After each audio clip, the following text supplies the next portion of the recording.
여러분들에게도 어린 시절에 이런 말을 많이 들으셨을 것입니다. 내 분수를 알라, 내 분수를 알아라, 이런 말을 많이 듣고 살아오셨을 것입니다. 저에게도 그런 소리를 많이 들었습니다.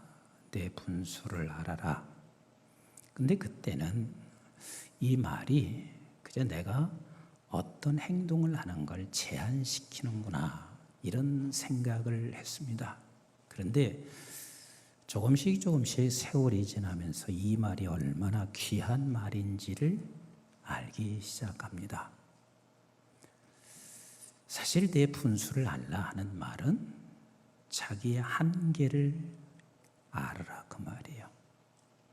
인간의 한계를 알아라. 그래서 사실 인간의 한계를 깨닫는 것은, 아는 것은 겸손한 사람입니다. 인간의 한계를 깨닫지 못하는 사람은 아주 교만한 사람입니다. 그래서 사실 분수를 알라 하는 이 말은 자기의 한계를 알고 자기에게 걸맞는 행동을 취하라. 분수를 모르고 사는 사람은 자기의 한계를 모르고, 그리고 자기의 분수에 맞지 않는 행동을 주로 하게 됩니다. 여러분, 분수를 알아. 인간의 한계를 알아라. 사실 기독교의 가장 기초입니다. 예수를 믿기 시작하면, 예수 안에 들었으면 내 한계를 모르던 자들이 자기 한계를 압니다.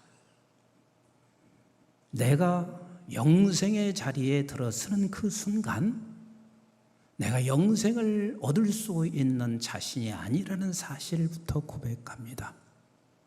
내가 할 수 있는 것은 아무것도 없고 죄밖에 없다는 사실을 압니다. 그래서 예수 믿는 사람들의 가장 기초는 인간의 한계, 자기의 한계를 깨닫기 시작하는 것입니다.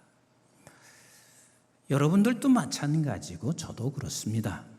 집안에서 장남이다 보니까 동생들을 때로는 훈계할 때 있고 가르칠 때가 있습니다. 그리고 교회 안에서도 그냥 가르치고 목사이기 때문에 여러분들에게 훈계할 때도 있습니다. 학교도 마찬가지죠. 그런데 내가 분수를 알 때와 분수를 모를 때와 굉장한 차이가 있다는 사실을 압니다. 내가 분수를 모르고 있을 때는 동생들이 이렇게 행동하면 이해가 되지 않았습니다. 늦게까지 잠을 자면서 있는 모습도 이해가 되지 않았습니다. 교회 안에서도 이런저런 행동을 가르치고 하지만 안 되는 저 모습을 바라보며 이해가 되지 않았습니다. 학교에서도 내가 분수를 모를 때는 점수 주는 게 그렇게 짤 수밖에 없습니다. 아니, 왜 이렇게 안 될까? 도대체 이해가 되지 않으니까 A 점수 하나 주는 게 그렇게 팍할 수 없습니다. 내 분수를 알고 나니까 집안에서 자녀를 키울 때나 교회에서 목회를 할 때나 학교에 있을 때나 항상 내 안에서 이해가 됩니다. 나도 한계를 느끼고 있는 사람이고 내 자신의 한계를 철저하게 고백할 수밖에 없는 내 자신이기 때문에 못하는 게 이해가 됩니다. 이해가 되며 가르칩니다. 교회 안에서도 이해가 되면서 가르치기 시작합니다. 학교에서도요. 지금은 다 A뿔을 주고 싶습니다. 그런데 A뿔을 다 줄 수 없는 게 몇 프로만 A뿔을 주라고 하니까 그래서 못 주지, 다 주고 싶어요. 왜? 내가 볼 때 저들이 이해가 됩니다. 그렇습니다. 기독교인들의 삶의 가장 밑바닥, 가장 기초, 처음 시작하는 것은 인간의 한계를 깨닫는 거예요. 자신의 한계를 깨닫는 거예요.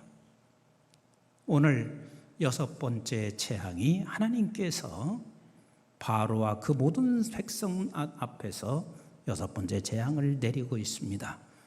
이 여섯 번째 재앙 앞에서 바로는 인간의 한계를 깨닫지 못합니다.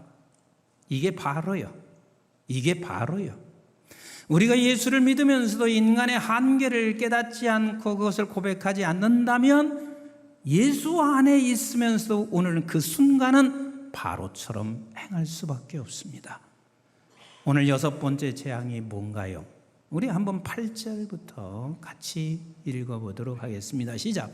여호와께서 모세와 아론에게 이르시되 너희는 화덕의 재 두 움큼을 가지고 그랬습니다. 화덕의 재 여러분 아시나요? 젊은 사람들은 잘 모르지요. 근데 이 화덕의 재는요, 그냥 우리 콧바람에 의해서 날아갑니다. 정말 아무런 힘이 없는 그런 게 화덕의 재입니다. 이 화덕의 재, 이 두 움큼을 가지고 하나님께서 이렇게 말씀하시고 계세요. 조금 더 읽어가겠습니다. 시작. 모세가 바로의 목전에서 하늘을 향하여 날리라. 그 재가 애굽 온 땅에 티끌이 되어 애굽 온 땅의 사람과 짐승에게 붙어서 악성 종기가 생기리라. 그들이 화덕의 재를 가지고 바로 앞에 서서 모세가 하늘을 향하여 날리니 그랬습니다. 보잘것없는 화덕의 재입니다. 이 두 움큼 아무것도 아닌 화덕의 재입니다. 그런데 하나님의 말씀을 따라 그 화덕의 재를 바로 앞에서 날렸더니 어떤 일이 벌어지고 있냐면 그것이 티끌이 돼서 그 티끌이 각종 짐승에 닿는 모든 곳에 악성 종기가 일어나고 있습니다. 자, 그 상황 그 정도 보면 우리 같으면 안 그럴까요? 야, 이거 대단하구나.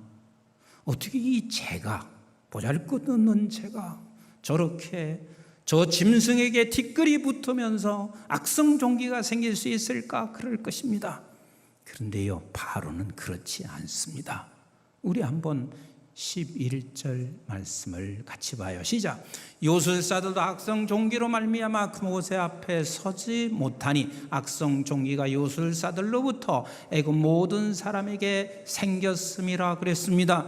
요술사, 저들은 마음껏 자기의 힘을 발휘했습니다. 그리고 이런저런 것들을 남들이 할 수 없는 짓들을 해왔습니다. 그런데 이제 요술사 본인 자신조차도 악성 종기에 걸리고 말았습니다. 이쯤 됐으면 좀 손을 들어야지요. 그런데 바로는 안 그렇습니다. 12절 같이 봅니다. 시작. 그러나 여호와께서 바로의 마음을 완악하게 하셨으므로 그들의 말을 듣지 아니하였으니 여호와께서 모세에게 말씀하신 것과 같더라. 바로는 완악했다. 왜 완악하죠? 나는 못할 일이 없습니다. 돈과 명예와 권세를 다 가지고 있으니 나는 못할 일이 없습니다.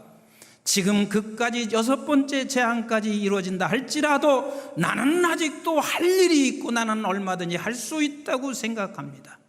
돈이면 권세를 잡을 수 있고 돈이면 신분을 다 바꿀 수 있고 돈이면 다 된다고 생각합니다.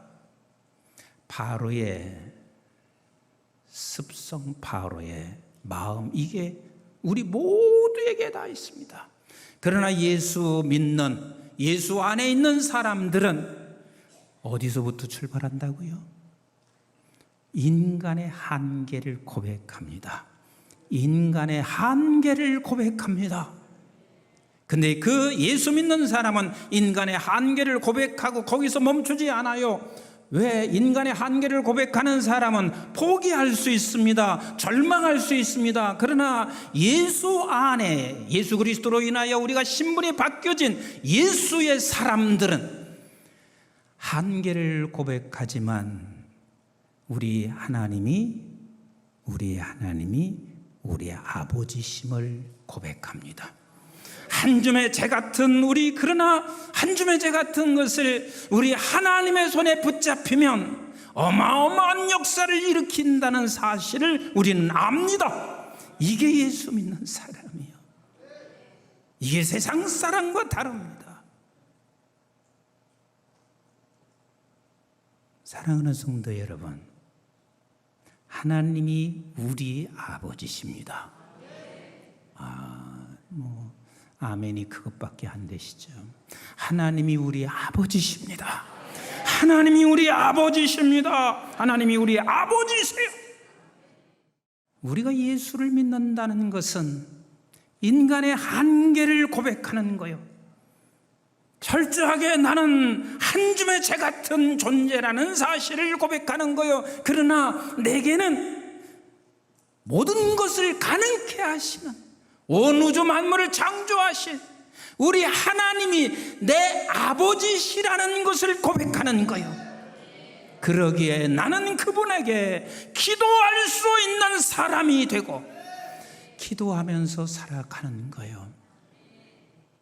그래서 우리는 항상 기도해야 돼요. 항상 기도해야 돼요.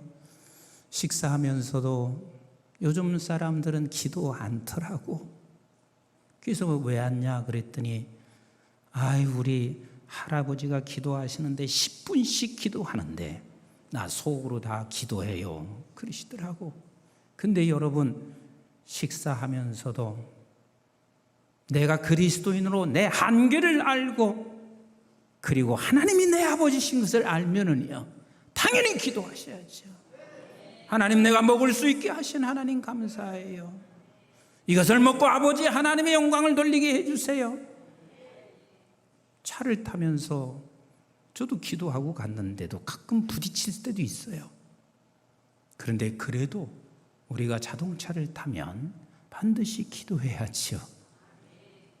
예수 믿는 사람들은 자기 한계를 알고 우리 하나님이 내 아버지시라는 것을 고백하여 그분에게 우리는 기도할 수 있어야 됩니다.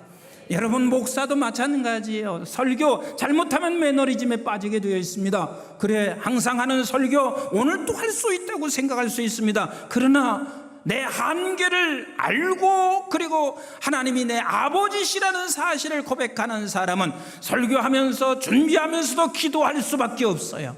하나님이 도우시지 아니하면 아무런 의미 없고 강의가 될 수 있고 생명력이 없다는 사실을 너무 잘 알기 때문에 그렇습니다. 하나님의 사람들을 보세요. 하나님께서는 반드시 이런 과정을 통해서 한계를 느끼게 하십니다. 고통을 통해서 한계를 느껴요. 내가 지금까지 내 힘으로 살아오려고 애를 써봤지만 그러나 결국은 내 스스로가 할 수 없다는 이 고난, 고통을 통하여 한계를 느낍니다. 그러나 그 한계를 느껴서 거기서 포기하나요? 절망하나요? 아니요. 하나님 앞에 기도의 자리로 나갑니다. 저는 시편 22편을 가끔 잘 묵상할 때가 있습니다.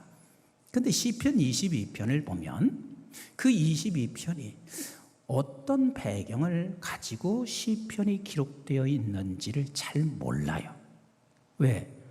어떤 부분을 보면 사울에게 쫓겨다니며 그 고난, 미친 척 했던 그때의 배경인 것 같아요. 근데 어떤 배경을 보면 밧세바를 범한 후에 우리아를 죽이고 나단 선지자가 와서 책망하고 온 백성이 그것을 알 때 배경인 것 같습니다. 어떤 배경인지는 알 수가 없어요. 그러나 분명한 사실은 시편 22편은 다윗에게 있어서 모든 고난의 총체적인 거예요. 그래서 많은 사람들이 이렇게 말하죠. 시편 22편은 예수 그리스도의 고난을 예언한 것이다. 예수 그리스도의 고난의 예표이다. 이렇게 말을 합니다. 그런데 이 고난, 그 아픔, 총체적인 그 고통 속에서 다윗이 포기했나요? 당신의 해결할 수 있는 방법과 한계를 알고 있지만 그는 하나님이 내 아버지시라는 사실도 너무 분명하게 알고 있기에 하나님 앞에 이렇게 기도하고 있습니다. 우리 한번 22편 1절부터 같이 한번 보겠어요. 시작. 내 하나님이여, 내 하나님이여, 어찌 나를 버리셨나이까? 얼마나 힘들고 고난 속에 있으면 어찌 나를 버리셨나이까? 그렇지만 하나님을 찾고 있는 그 놀라운 것을 우리가 볼 수 있죠. 2절 같이 시작. 어찌 나를 멀리하여 돕지 아니하시오며 내 신음소리를 듣지 아니하시나이까? 내 하나님이여, 내가 낮에도 부르짖고 밤에도 잠잠하지 아니하오나 응답하지 아니하시나이다. 답답하기 그지없습니다. 자, 3절 봅니다. 시작. 이스라엘의 찬송 중에 계시는 주여, 주는 거룩하시니이다. 우리 조상들이 주께 의뢰하고 의뢰하였으므로 그들을 건지셨나이다. 그들이 주께 부르짖어 구원을 얻고 주께 의뢰하여 수치를 당하지 아니하였나이다. 나는 벌레요, 사람이 아니라 사람의 비방거리요, 백성의 조롱거리이다. 그래요, 벌레 같은 내 존재요, 뭐 하겠어요? 아무것도 할 수 없습니다. 그런데 그는 아버지 하나님을 의뢰합니다. 7절 보세요.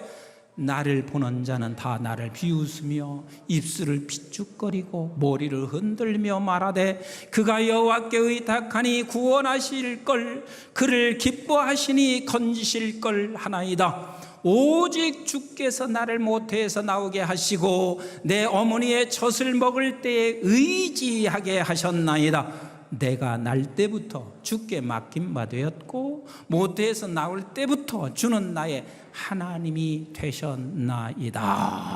이 고난 속에 그는 아버지를 의지합니다. 내가 지금부터 보니까 모태에서부터 아버지 하나님을 의지하게 됐더라. 하나님은 나의 아버지이십니다. 때로는 고난을 통해서 한계를 느끼고 하나님 앞에 하나님은 내 아버지라 고백하고 기도하지요. 그런데 예수 믿는 사람은 때로는요, 존귀한 목적을 정합니다. 그 존귀한 목적이, 그래, 나는 하나님의 말씀대로 살 거야. 아버지의 뜻대로 살 거야. 적어도 하나님께서 내게 말씀하시는 것을 내가 말씀대로 살아갈 거야. 그래, 우리가 새해가 됐으니 내가 금년에는 말씀을 묵상하는 일과 기도하는 일을 내가 멈추지 않을 거야. 이런 목적, 목표를 정합니다. 그런데 그렇게 정한 대로 된 분이 있으면 손 좀 한번 들어보세요. 안 됩니다. 안 됩니다. 그래서 나는 더 이상 목표를 정할 필요가 없다. 나는 더 이상 목적을 가질 필요가 없다. 그렇게 하나요? 아니죠. 예수 믿는 백성은 거룩한 목표를 가지고 가다가 내가 안 될 때 낙심하고 포기하는 것이 아니라 하나님이 나의 아버지이십니다. 그래서 그분 앞에 또 기도합니다. 우리 로마서 7장 14절 같이 한번 보세요. 시작. 우리가 율법은 신령한 줄 알거니와 나는 육신에 속하여 죄 아래 팔렸도다. 내가 행하는 것을 내가 알지 못하노니 곧 내가 원하는 것을 행하지 아니하고 어쩌면 그가 원하는 것은 하나님의 말씀대로 행하는 거예요. 아버지의 뜻대로 살아가는 거예요. 그런데 내가 원하는 대로 되지 않았어요. 그래서 그가 포기했나요? 포기했나요? 우리 한번 24절로 넘어가서 보겠습니다. 쭉쭉 넘어가서 24절 시작. 오라 나는 곤고한 사람이로다. 이 사망의 몽에서 누가 나를 건져내랴? 누가 건져내랴? 누가 건져내랴? 시작. 우리 주 예수 그리스도로 말미암아 하나님께 감사하노라. 그렇습니다. 나는 내가 목표하고 선한 것 주의 뜻을 향해서 목표를 가지고 간다 할지라도 우리는 끝없이 내가 안 되는 사람인 것을 알아요. 그래서 오라 나는 공고한 사람이라. 이 사망의 몸에서 누가 건져내라. 그런데 예수 그리스도가 있습니다. 예수 그리스도가 있습니다. 그래서 우리는 날마다 그분께 기도하면서 갑니다. 어떤 때는요 초자연적으로 하나님께서 당신의 영광의 모습을 보이게 됩니다. 여러분, 하나님의 영광의 모습을 본 자들은 그분 앞에서 바짝 엎드려서 나는 죄인입니다, 내가 할 수 있는 건 아무것도 없습니다, 이걸 반드시 고백해요. 반드시 고백해요. 여러분, 이사야 선지자는 위대한 선지자입니다. 여러 왕을 거쳐면서 하나님의 말씀을 선포한 선지자입니다. 그리고 우시야 왕 때는 이스라엘의 가장 힘든 상황이었습니다. 그 시왕이 죽었습니다. 그때 하나님께서 이사야 선지자에게 그 아버지 하나님의 어마어마한 영광을 보여줍니다. 우리 한번 이사야서 6장 1절부터 같이 한번 볼까요? 시작. 우시야 왕이 죽던 해에 내가 본즉 주께서 높이 들린 보좌에 앉으셨는데 그의 옷자락은 성전에 가득하였고 지금 하나님의 그 나라 영광을 쳐다보고 있습니다. 그 영광을 보고 있어요. 조금 더 보겠습니다. 시작. 스랍들이 모시고 섰는데 각기 여성 날개가 있어 그 둘로는 자기의 얼굴을 가리었고 그 둘로는 자기의 발을 가리었고 그 둘로는 날며 서로 불러 이르되 거룩하다 거룩하다 거룩하다. 엄청난 상황을 보고 서로가 서로에게 거룩하다 거룩하다 외치는 소리가 들려오고 있습니다. 조금 더 읽겠습니다. 4절 시작. 이같이 화답하는 자의 소리로 말미암아 문지방의 터가 요동하며 성전의 연기가 충만한지라 그때에 내가 말하되 화로다 나여 망하게 되었나이다. 나의 입술은 부정한 사람이요 나의 입술이 부정한 백성 중에 거하면서 만군의 여호와이신 왕을 베었음이로다 하였더라. 하나님을 초자연적으로 본 사람은요 그 앞에서 나는 한 줌의 재같이 볼 수밖에 없어요. 아무것도 아닌 나 자신을 고백할 수밖에 없어요. 그래서 아무것도 아닌 나 자신이기 때문에 아무것도 못하는가? 아니요. 조금 더 읽어보실래요? 그때에 그 스랍 중에 하나가 부젓가락으로 제단에서 집은 핀숯을 손에 가지고 내게로 날아와서 그것을 내 입술에 대며 이르되 보라 이것이 내 입에 닿았으니 내 악이 제하여졌고 내 죄가 사여졌느니라 하더라. 아무것도 아닌 나 죄악 가운데 그래서 나는 정말 죽어야 마땅한 사람이고 그 앞에 설 수 없는 자신이지만 하나님 아버지께서 나를 건져내시고 나를 건져내시는 그 하나님이 내 아버지시고 그래서 어떻게 해요? 8절 읽어보겠어요. 시작. 내가 또 주의 목소리를 들으니 주께서 이르시되 내가 누구를 보내며 누가 우리를 위하여 갈고 하시니 그때에 내가 이르되 내가 여기 있나이다 나를 보내소서 하였더니 그랬습니다. 그건 교만도 아니고 자기를 내세우는 게 아닙니다. 본인은 압니다. 그 영광 앞에 내 자신이 얼마나 형편없는 자인 것. 아니 형편없는 정도가 아니라 짐승 같은 나. 그러나 나를 하나님의 손에 붙잡혀 그 쓰고 있는 분이 우리 아버지시라는 사실을 고백합니다. 그래서 내가 이렇게 기도합니다. 보잘것없는 나 자신이지만 하나님 나를 보내주세요. 나를 써주세요. 이렇게 고백하는 것입니다. 사랑하는 성도 여러분, 우리는 바로였던 저와 여러분들입니다. 바로는 분수를 몰라요. 그런 바로였던 우리를 예수 그리스도의 신분의 자리에 딱 세웠습니다. 그런 사람은 반드시 이 세 가지가 우리 날마다 고백하는 거예요. 나 인간의 한계를 고백합니다. 내 한계를 고백합니다. 엄청난 일을 했어도 내 한계를 고백합니다. 그리고 두 번째는 그런 나에게는 우리 하나님이 내 아버지이심을 믿음으로 고백합니다.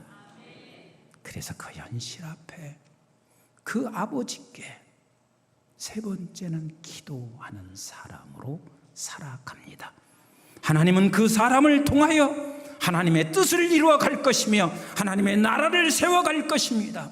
저와 여러분들이 이 시대의 바로가 아닌 예수 그리스도의 신분의 사람으로 우뚝 서 있기를 주의 이름으로 축복합니다.